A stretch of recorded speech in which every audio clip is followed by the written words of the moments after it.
বিএনপির সৃষ্টি হয়েছে আপনার দেশের সার্বভৌমত্ব রক্ষার স্বার্থে, এটা আপনার প্রথম কথা। এবং বিএনপি দেশের সার্বভৌমত্ব এবং আপনার স্বাধীনতা রক্ষার জন্য বিএনপি সব রকমের ব্যবস্থা গ্রহণ করবে। আমরা 28 তারিখে আপনার একটা বিস্তারিত সংবাদ সম্মেলন করতে যাচ্ছি। এরপরেই আমরা প্রয়োজন হলে আমাদের কর্মসূচি আমরা নেব, সেটা আপনারা জানতে পারবেন। আমাদের একটা কথা খুব পরিষ্কার করি, এটা কিন্তু আমাদেরই বক্তব্য, আমাদের এই আন্দোলন বা এটা আমাদের ভারতের বিরুদ্ধে নয়, এটা এই সরকারের বিরুদ্ধে। সরকার সম্পূর্ণভাবে ব্যর্থ হচ্ছে ভারতকে কনভিন্স করতে বা তার কাছ থেকে দাবিগুলো আদায় করে নিয়ে আসতে। আমার পানির হিস্সা না করে এসে আপনার চুক্তি সই করতে চাচ্ছে। বিএনপি গত 15-16 বছরে যে আন্দোলন করেছে, এই আন্দোলনগুলোকে খাটো করে দেখার কোনো কারণ নেই। আমাদের কয়েক শত মানুষ প্রাণ দিয়েছে আমাদের এই আন্দোলনে, এই আপনার গণতন্ত্র পুনরুদ্ধারের আন্দোলনে। রাস্তার মধ্যে 22-23 জনকে আপনার গুলি করে হত্যা করা হয়েছে, 60 লক্ষ মানুষের বিরুদ্ধে মিথ্যা মামলা দেওয়া হয়েছে, 27,000 লোককে 2 দিনের গ্রেপ্তার করা হয়েছে।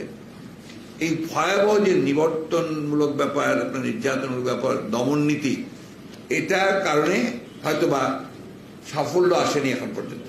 কিন্তু কোনোদিনই কোনো সত্যের আন্দোলন, সত্য ন্যায় পথের আন্দোলন কখনো ব্যর্থ যায় না। এটা অবশ্যই আপনার জেগে উঠবে। শুধু আমরা কখনই আপনার ওটা থেকে সরে যাইনি।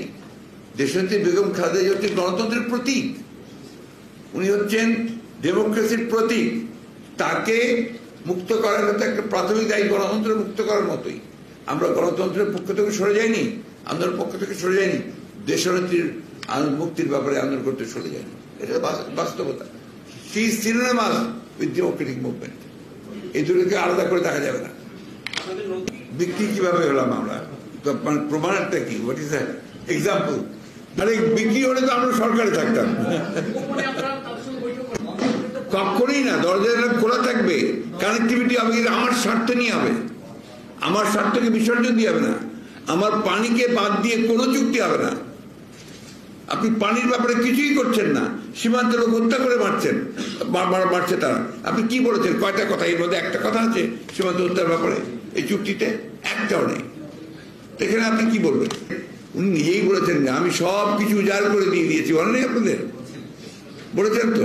তো ওই উজাড় করে দিয়ে তো উনি রেজাল্ট পাচ্ছেন। এবারও সব উজাড় করে দিয়ে এসেছেন, আবার রেজাল্ট পাবেন। আমি এই প্রশ্ন আমি উত্তর দিতে চাই না।